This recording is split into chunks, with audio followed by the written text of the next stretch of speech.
Hello there, many thanks for staying tuned to Superscreen Television. This is Superscreen News R10, broadcasting to you live from Lagos. I am Blessed Omonose.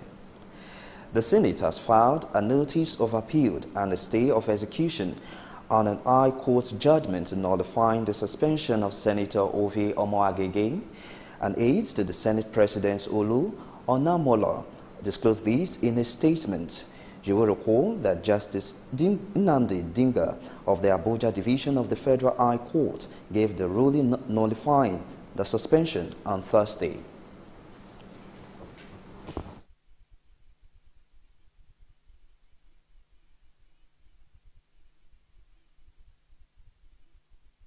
National Assembly Sulu Gambari Abdul has blamed the April 18th invasion of the Senate by hoodlums on internal conspiracy.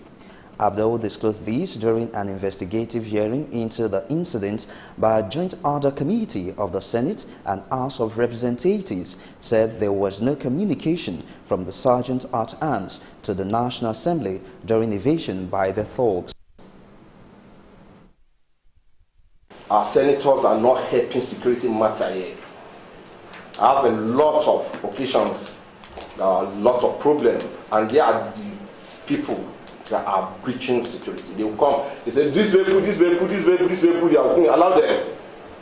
If any policeman or any security officer make noise, there will be a lot of problems. They will call the IG, from there they will be threatened. You will transfer it to Maiduguri. And no policeman will like, or any other security agent would like any threats whatsoever, either Maiduguri, sir, or not. Sir, security is a collective thing. We cannot protect you if you are not ready to assist us to protect you. The legislators must be ready to cooperate with the security agent, work with them, and ready to assist us to protect them. In his reaction, Chairman of the committee, Senator Bala Nbala, said the police should provide the committee with copies of the station diary where entry of the crime were made. He also directed the committee should be given copies of the crime routine diary, pictures of those arrested in the transfer register, explaining where the invaders were transferred to. After the arrest, did you take any statement in respect of these 5 people that were arrested? I did not. You did not? Yes, sir. Were they frisked? Yes, they were. We searched them. And nothing was found? We have some charm. And documented? Yes, documented. Do you have a station diary in the National Assembly? Yes, we do. Was there any entry to that effect?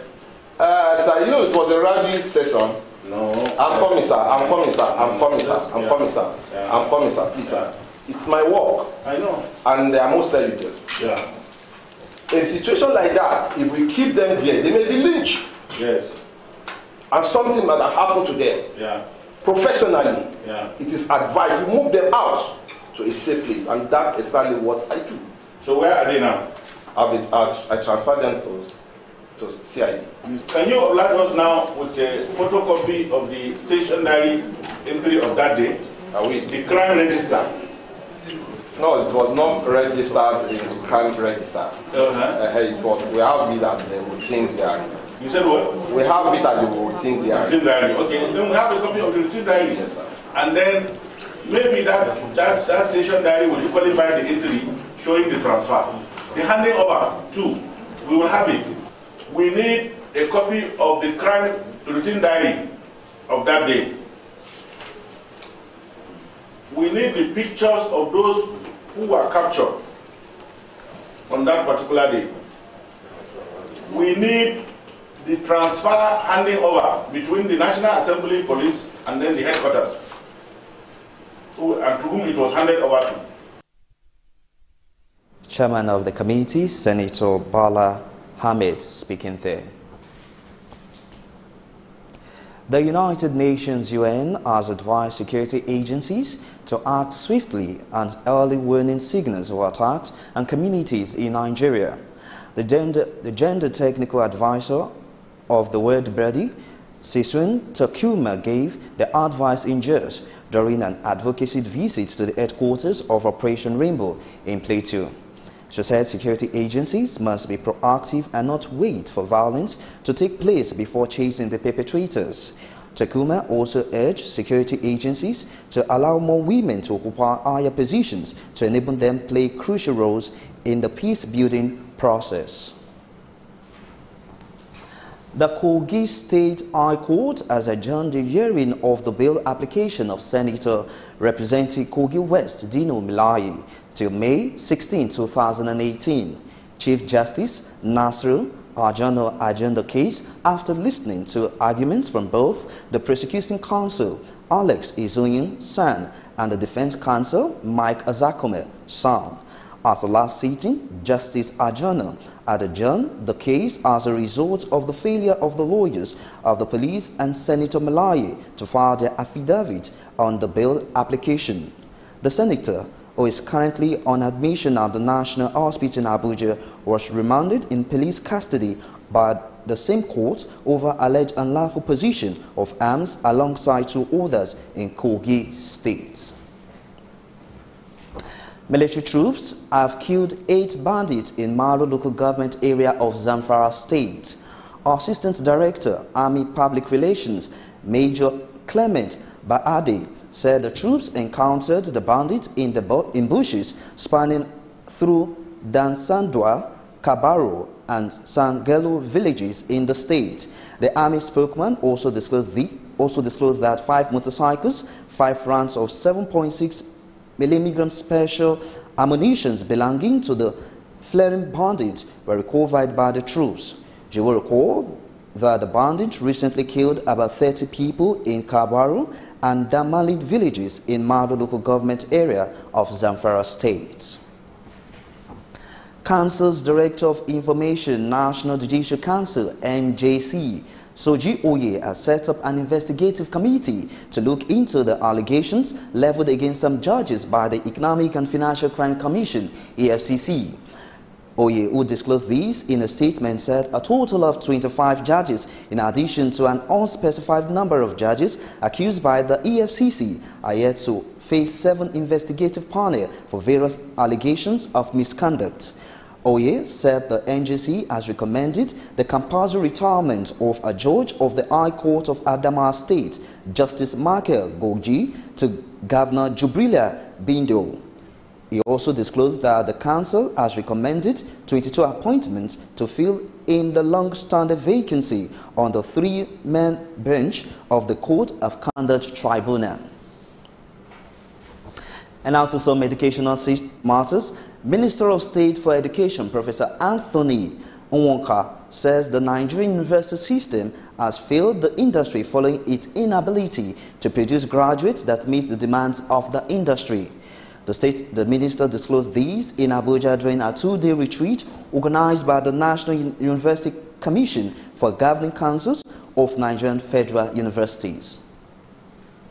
Speaking at the 2-day retreat organized by the National Universities Commission for Governing Councils of Nigerian Federal Universities, Minister of State for Education, Professor Anthony Onwonka, challenged participants to bridge the gap between Nigerian universities and the industry. While he complained that the Students' Industrial Work Experience Scheme program is no longer working due to what he called inadequate supervision, Professor Onwonka charged like minds to accept the challenge and begin to fashion out solutions. He, however, called for a reschooling project for the Nigerian students to equip them better for the labor market. I earnestly appeal to the University Governing Councils of Federal Universities to end the narrative decline in the tertiary education sector, which is unacceptable for our children, unacceptable for our democracy, and untenable for our economy. You as chairmen and members of governing councils of federal universities have a choice to make.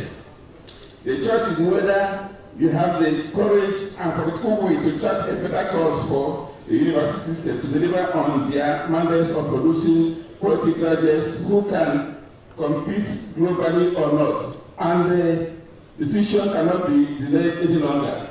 I hope no doubt that this retreat will be part of insightful discussions on the modalities we can adopt to confront the challenges of our university head-on. On his part, Executive Secretary of NUC, Professor Abubakar Rashid, highlighted the fundamental problems facing the university systems as poor leadership, general underperformance, and inadequate teaching and learning environments. Consequences of poor leadership and bad governance have combined to undermine the capacity of our universities to actualize their core mandates of teaching, research, and community service. Poor leadership and bad governance are constituting themselves into stumbling blocks and are making it difficult for universities to generate original knowledge, build character, drive innovation, and to contribute significantly towards the national development. If the minister's call for 1 year reschooling is approved, it means students will now spend 6 years instead of 5 years with inclusion of NYSC. It remains to be seen whether students and academics will embrace this. And still on the education sector, the Pro-Chancellor of the University of Lagos, Wale Babalakin, has tasked the graduating students of the institution to conduct themselves well. Wale Babalakin and all the authorities of the university gave the charge at the institution convocation ceremony in Lagos. Details in this report.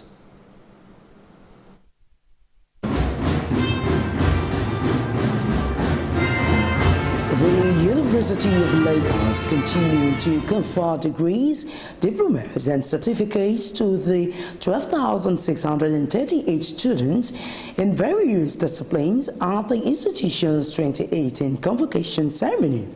Speaking, the Vice-Chancellor Oluwatoyin Ogundipe said 62 of the entire first-class graduating students are from the Faculty of Engineering. He also noted that 3 students emerged the best graduating students with a cumulative grade point average CGPA of 4.97. I congratulate you all on the successful completion of your studies here at the University of Lagos. I also congratulate all parents and guardians and families. Today, honors will be conferred on all of you and prizes given to some of you. This elevation puts on you the responsibility to be great ambassadors of this university. It is my earnest prayer that wherever your path in life takes you from here, you will excel. The university is poised to develop its students by honing their skills through entrepreneurship training to be introduced as part of the curriculum. Subsequently, at the end of their program, they will not only be awarded the bachelor's degree certificate, they will also get an entrepreneurship certificate. The best graduating students are Jude Matthew from the Department of Biochemistry, Abbas Roy Laride from Chemical and Petroleum Engineering Department, and Emmanuel Babawale from the Department of Early Childhood Education. I'm here to congratulate you for many reasons. First, for your clarity of mind that enabled you to choose University of Lagos as a university for your first degree. From all data that I've assembled, the preponderance of great people are those who have attitude, not necessarily aptitude. It becomes a double whammy, a great combination, if you can combine both. But you should never feel handicapped because you don't have aptitude if you have attitude. The higher you go, the easier it becomes but you must determine to get yourself out of the crowd. And to get yourself out of the crowd, you have been equipped. You have been equipped with the University of Lagos degree. I congratulate you, and I look forward to seeing you in the greater society. These outstanding students were presented with awards and cash gifts. The Vice Chancellor's Prize. This is 100,000 for the best all-round performance in the university at the degree level, including the College of Medicine at not below second-class upper. It goes to 3 people who have 4.97 GPA. Matthew Jeffrey Jude, Roy Lyonde Bosun Abbas, Babawale Oludare Emmanuel. I stand here today with huge pleasure and honor to deliver this valedictory speech on behalf of the 2016-2017 graduating class of the University of Lagos. The university with arguably the highest number of students from different sociocultural backgrounds, groomed to take charge in every discipline in the country and in the world, the University of Lagos. Permit me to read from the Holy Book, Proverbs 3 verse 5, as written by the Good News Bible version. Trust in the Lord with all your heart. Never rely on what you think you know. Remember the Lord in everything you do, and He will show you the right way. Never let yourself think that you are wiser than you are. Simply obey the Lord and refuse to do wrong. The convocation ceremony of the University of Lagos, which started on Tuesday, is expected to end on Friday. And away from education matters now, a former governor of Edo State, Adams Oshomole, has formally declared his intention to contest for the chairmanship position of the All Progressive Congress, APC. The former Labour leader made the declaration in Abuja on Thursday. He is expected to be the main challenger to the incumbent chairman, John Oyegu, if the latter decide to seek re-election.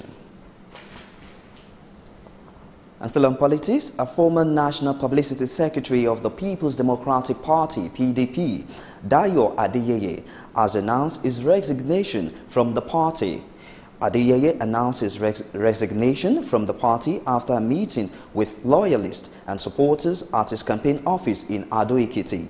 You will recall that Adeyeye contested in the PDP Ekiti primaries and lost out to Ekiti governor's choice of candidates. You're watching Superscreen News R10. We'll take a short break, and when we return, we'll bring you business news. Please stay.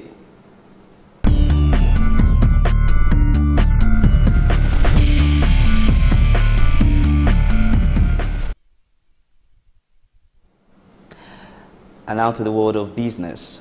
Lagos State Government last G says 6,462 residents with proven business ideas had benefited about 5.22 billion naira from the Lagos State Employment Trust Fund, LSETF. The LSETF is an initiative of the state government through which 25 billion naira was earmarked for the disbursement over a period of 4 years to provide entrepreneurs, artisans and traders with capital to boost their businesses. Speaking at the annual ministerial press briefing of the state government, Commissioner for Wealth Creation and Employment, Uzat Yusuf, said the amount so far disbursed constituted a huge part of the total 5.98 billion naira approved for 8,229 residents. And still on business, the House of Representatives has asked the federal government to suspend its planned sale of the Nigerian Liquefied Natural Gas Limited. The House described the NLNG as one of the most successful and lucrative investments of the government, which should be left to run as a major public asset. The section, which was presided over by the Speaker Yakubu Dogara, also resolved to investigate the government's move.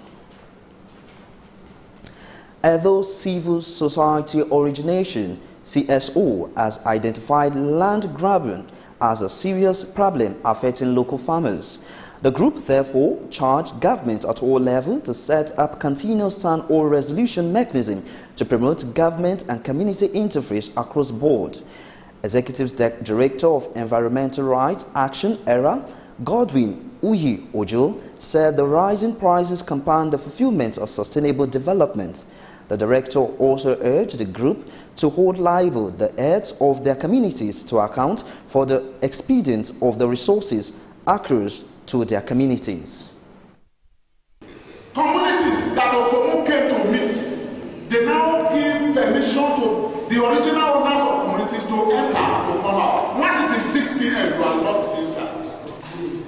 Man was born free, but wherever man wants to go, Opomu say no. These rights are God-given. I don't want to stir you to anger, but the truth remains the truth. That's number one. That's why they are right. God gave us these rights. Reacting, resource person Erstine Osakro and Press Aigogun focused on enhancing community rights and strategies of advocacy and know your rights. Because without their machine gun, if they kill somebody, you won't see it, and they throw it to the river, you will never see that person again. So to me, those people living there, I praise them. How do community benefit from such an economic exploitation, either by government or by multinationals? When I was going to the forest law, I saw a leaflet there. They have what we call Forest Protection Fund. They also have what we call Forest Reserve Fund. I'm looking very closely at it. They said that Forest Reserve Fund, money deduced as source from sale of forest produce and its components. For you to preserve that forest, you get money from source. And for Forest Protection Fund, they get 1,500 per lorry load of sown timbers. That means communities that have forests in them are entitled to some what? Protection. Governor Kiyomi Ambode has called on the World Bank to consider partnership with the state government in funding key projects in transport, energy and water sectors. Governor Ambode, who disclosed this during a courtesy visit by executive directors of the bank led by Parisio Pangano, said the state government yes, has urgently invested in provision of infrastructures across the sectors and sections. Collaborations from the Bretton Woods Institution in key sectors in the states will go a long way in boosting the economy and making life comfortable for the people. We'll go on another short break, and when we return, we'll bring you foreign and sports updates. Please stay.